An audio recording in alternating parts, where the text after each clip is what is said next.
Hey everyone, Assalamu alaikum. Welcome back to my channel. This is Pushpo from Pushpo's Recipe. আজ আমি আপনাদের তৈরি করে দেখাবো চিকেন শাসলিক। আজকের এই চিকেন শাসলিকটা তৈরি করে দেখাবো চুলায়।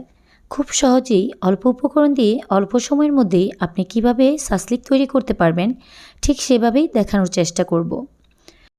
তাহলে চলুন আর দেরি কেন, তৈরি করে নিচ্ছি চিকেন শাসলিক।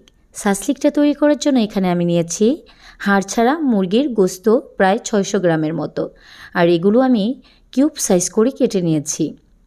যে কোনো শাসলিক তৈরি করার জন্য সবচেয়ে ইম্পর্টেন্ট পার্ট হলো গোস্তগুলো খুব ভালো করে ম্যারিনেট করা। তার জন্য এখানে আমি দিয়ে দিচ্ছি 1 টেবিল চামচ পরিমাণের লেবুর রস, দিয়ে দিচ্ছি 1 টেবিল চামচ পরিমাণের সয়া সস, আদা রসুন পেস্ট দিয়ে দিচ্ছি 2 টেবিল চামচ পরিমাণের, গরম মশলার গুঁড়া দিচ্ছি 1 চা চামচ, গোলমরিচ গুঁড়া দিচ্ছি 1 চা চামচ, পাপরিকা পাউডার দিচ্ছি 1 টেবিল চামচ। পাপরিকা পাউডারটা যদি হাতের কাছে না থাকে তাহলে লাল মরিচের গুঁড়াটা দিয়ে নিতে পারেন। 2 টেবিল চামচ পরিমাণে দিয়ে দিলাম টমেটো কেচাপ। এখন এই সকল উপকরণ খুব ভালো করে গোস্তের সাথে মিক্স করে দিচ্ছি। মিক্স করা হয়ে গেলে এর মধ্যে দিয়ে দিচ্ছি 2 টেবিল চামচ পরিমাণের সয়াবিন তেল। সয়াবিন তেলটা এখানে পরে দেওয়ার কারণ হলো আগে যদি মশলার সাথে তেলটা দেওয়া হয় তাহলে মশলাগুলো ভালো করে মিক্স হতে চায় না। এবার এর মধ্যে দিয়ে দিচ্ছি স্বাদ মতো লবণ, আর লবণের পরিমাপটা এখানে একটু কম দিবেন কারণ গোস্তগুলো ম্যারিনেট করার জন্য আমি সয়া সস ব্যবহার করেছি। সয়া সসে এমনিতেই প্রচুর পরিমাণে লবণ থাকে। সবগুলো গোস্ত ভালো করে নেড়েচেড়ে মিক্স করে দিয়ে এবার একটি ঢাকনা দিয়ে ঢেকে 30 মিনিটের জন্য এটা ম্যারিনেট করে রাখব। এখন আমি আমার পছন্দ অনুযায়ী কিছু সবজি ম্যারিনেট করে নেব। তার জন্য এখানে আমি নিয়েছি গ্রিন ক্যাপসিকাম, গাজর নিয়েছি, পেঁয়াজ নিয়েছি। পেঁয়াজটা আমি 2 ফালি করে প্রতিটা লেয়ার আলাদা করে নিয়েছি। গাজর আমি পাতলা স্লাইস করে কেটে নিয়েছি, আর ক্যাপসিকামগুলো কিউব সাইজ করে কেটে নিয়েছি। আরও দিয়ে দিচ্ছি হলুদ ক্যাপসিকাম। আপনারা আপনাদের পছন্দ অনুযায়ী বাঁধাকপি, টমেটো দিয়ে নিতে পারেন। দিয়ে দিচ্ছি লেবুর রস 1 চা চামচ, গোলমরিচ গুঁড়া 1/2 চা চামচ, পাপরিকা পাউডার 1 চা চামচ, স্বাদ মতো দিয়ে দিচ্ছি লবণ। এবার সকল উপকরণ খুব ভালো করে সবজির সাথে মিক্স করে দিচ্ছি। মশলাটা সবজির সাথে ভালো করে মিক্স করা হয়ে গেলে এর মধ্যে দিয়ে দিচ্ছি 1 টেবিল চামচ পরিমাণের সয়াবিন তেল। তেলটা দিয়ে সবজির সাথে ভালো করে মিক্স করে দিবেন। এবার একটি ঢাকনা দিয়ে ঢেকে 15 মিনিটের জন্য এটা ম্যারিনেট করে রেখে দেব। এবার আমি একটি পাত্র নিয়েছি, তার মধ্যে দিয়ে দিচ্ছি কিছুটা পানি। বাজারে সুপার শপগুলোর মধ্যে এরকম ব্যাম্বু স্টিকের প্যাকেট কিনতে পাওয়া যায়। এই ব্যাম্বু স্টিকের প্যাকেটটা মাত্র আমি 20 টাকা দিয়ে কিনেছি। এই ব্যাম্বু স্টিকের প্যাকেটের মধ্যে প্রায় 40 থেকে 50টার মতো ব্যাম্বু স্টিক আছে। তার থেকে আমি 10-12টা ব্যাম্বু স্টিক পানির মধ্যে 15 মিনিটের জন্য ভিজিয়ে রাখব, যাতে করে শাসলিকগুলো ভাজার সময় কাঠিগুলো পুড়ে না যায়। 15 মিনিট পর ব্যাম্বু স্টিকগুলো তুলে আমি ভালো করে টিস্যু দিয়ে মুছে নিয়েছি, যাতে করে ব্যাম্বু স্টিকের মধ্যে কোনো রকম পানি না থাকে। এবার ম্যারিনেট করা সবজি আর গোস্তগুলো নিয়ে নিয়েছি। এবার একটা করে ব্যাম্বু স্টিক নিয়ে নিচ্ছি। ব্যাম্বু স্টিকের যেই মাথাটা চিকন সেই দিক দিয়ে আমি প্রথমে শক্ত একটা সবজি ঢুকাবো। যেই সবজিটা বেশি শক্ত সেই সবজিগুলো শাসলিকের 2 পাশে দিতে হবে। আপনারা পছন্দ অনুযায়ী সবজি দিয়ে সাজিয়ে নেবেন। কিছুটা সবজি দিয়ে আর ম্যারিনেট করা গোস্ত দিয়ে এটা সাজিয়ে নেবেন আপনাদের পছন্দ অনুযায়ী লেয়ার করে। আমি প্রথমে ক্যাপসিকাম, পেঁয়াজ, গাজর, তারপরে একটা গোস্ত দিয়েছি। আবারও ক্যাপসিকাম, পেঁয়াজ, গাজর দিয়ে আরেকটা গোস্ত দিয়ে দিচ্ছি।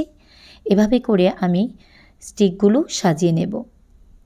শুধু একটা জিনিস লক্ষ্য রাখবেন, স্টিকের 2 দিকেই যেন শক্ত সবজি থাকে। আর হ্যাঁ ভিউয়ার্স, আমার চ্যানেলটিকে যারা সাবস্ক্রাইব করেছেন তাদেরকে অসংখ্য ধন্যবাদ। আর এখনও যারা সাবস্ক্রাইব করেনি প্লিজ আমার চ্যানেলটিকে সাবস্ক্রাইব করবেন, আর পাশে থাকা বেল আইকন বাজনাটিও বাজিয়ে দিবেন, যাতে করে পরবর্তী সকল আপডেট ভিডিও আপনারা খুব সহজেই পেতে পারেন। একই পদ্ধতিতে সবগুলো চিকেন শাসলিক আমি করে নিচ্ছি। শাসলিকগুলো আমার তৈরি করা হয়ে গিয়েছে। এখন এই শাসলিকগুলো আপনি চাইলে 1 থেকে 2 দিনের জন্য নর্মাল ফ্রিজে রেখে দিতে পারেন, বা ঈদের আগের দিন রাতে যদি আপনি এভাবে শাসলিকগুলো রেডি করে নেন তাহলে ঈদের দিন কিন্তু আপনার শাসলিকগুলো খুব সহজেই ভেজে নিতে পারবেন, কষ্টটাও অনেকটা কমে যাবে। এবার শাসলিকগুলো তৈরি করার পর যে অবশিষ্ট মশলাগুলো রয়েছে সেই মশলাগুলো কিন্তু আমি ফেলে দেব না। এই স্টিকগুলো যখন আমি ভাজবো তখন আমার এই মশলাগুলো লাগবে। এবার চুলায় একটি প্যান বসিয়ে দিয়েছি, তার মধ্যে 4 থেকে 5 টেবিল চামচ পরিমাণ তেল দিয়ে তেলটা পর্যাপ্ত পরিমাণ গরম করে নিয়েছি, আর চুলার আঁচটা থাকবে মিডিয়াম টু লো ফ্লেমে। এখন এক এক করে স্টিকগুলো এর মধ্যে দিয়ে দিচ্ছি। আপনি যেই প্যানের মধ্যে স্টিকগুলো ভাজবেন সেই প্যানের মধ্যে যেই কয়টা স্টিক নেবে ঠিক সেই কয়টা স্টিকই দিবেন।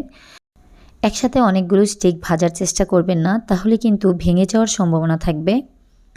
এখন স্টিকগুলো ঢেকে আমি 3 থেকে 4 মিনিটের জন্য ভেজে নেব। ঠিক 4 মিনিট পর আমি ঢাকনাটা খুলেছি। এখন এক পার্ট ভাজা হয়ে গিয়েছে, আমি অপর পার্টটাও সেম প্রসেসেই ভেজে নেব। দেখুন ভিউয়ার্স, স্টিকগুলো কিন্তু আমার ব্রাউন কালার হয়ে গিয়েছে। আপনারা আপনাদের পছন্দ অনুযায়ী কালার করে ভেজে নেবেন। আপনারা যদি বেশি কালার পছন্দ করেন তাহলে এই পর্যায়ে হালকা একটু জাল বাড়িয়ে ব্রাউন করে নেবেন। আবারও একই প্রসেসে জালটা মিডিয়াম টু লো ফ্লেমে রেখে উপর দিয়ে যেই অবশিষ্ট মশলা ছিল সেই মশলাগুলোও দিয়ে দিবেন। এতে করে স্টিকগুলো ড্রাই হয়ে যাবে না, জুসি থাকবে আর খেতেও অনেক বেশি সুস্বাদু হবে। সবগুলো স্টিকে আমি একইভাবে লাগিয়ে নিয়েছি। এখন ঢাকনা দিয়ে ডেকে 2 থেকে 3 মিনিটের মতো এই স্টিকগুলো ভেজে নিয়েছি। ঢাকনাটা খুলে আপনাদের দেখিয়ে দিচ্ছি যে এগুলো কতটা ব্রাউন কালার হয়েছে। দেখুন ভিউয়ার্স, অপর পাটটাও কিন্তু খুব সুন্দরভাবে ব্রাউন হয়ে গিয়েছে। এই পর্যায়ে আমি আরেকটু উল্টে দিয়ে 1 মিনিটের মতো ভেজে নেব, যাতে করে অপর পাটের মশলাগুলো হালকা ভাজা হয়ে যায়। 1 মিনিট পর আমি স্টিকগুলো তুলে নিচ্ছি। চিকেন শাসলিকগুলো কিন্তু আমার রেডি। একই প্রসেসে আমি বাকি শাসলিকের স্টিকগুলো ভেজে নেব।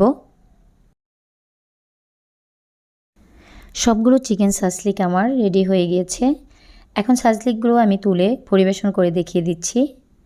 দেখুন ভিউয়ার্স, চিকেন শাসলিকের স্টিকগুলো কতটা লোভনীয় হয়েছে। শুধু লোভনীয় নয়, খেতেও কিন্তু অনেক বেশি সুস্বাদু হয়েছে। একটা শাসলিকের স্টিক আপনাদের খুলে দেখিয়ে দিচ্ছি। দেখুন ভিউয়ার্স, সবজিগুলো যেমন সফট হয়েছে সেই সাথে চিকেনটাও অনেক বেশি সফট আর জুসি হয়েছে। সফট আর জুসির কারণে কিন্তু চিকেন শাসলিকগুলো খেতে অনেক বেশি সুস্বাদু হয়। যদি চিকেন শাসলিকটা ড্রাই হয়ে যায় তাহলে খেতে একদমই ভালো লাগে না। আমি চেষ্টা করেছি চিকেন শাসলিক তৈরি করার প্রতিটা গুরুত্বপূর্ণ পার্ট স্টেপ বাই স্টেপ আপনাদের দেখানোর জন্য। আশা করি আজকের এই রেসিপিটি আপনাদের কাছে ভালো লেগেছে। ভালো লেগে থাকলে অবশ্যই একটি লাইক আর শেয়ার করতে ভুলবেন না। রেসিপিটি অবশ্যই বাসায় ট্রাই করবেন আর আমাকে কমেন্টসের মাধ্যমে জানিয়ে দিবেন রেসিপিটি কেমন হয়েছে। আজ এই পর্যন্তই বিদায় নিচ্ছি। আল্লাহ হাফিজ। আসসালামু আলাইকুম।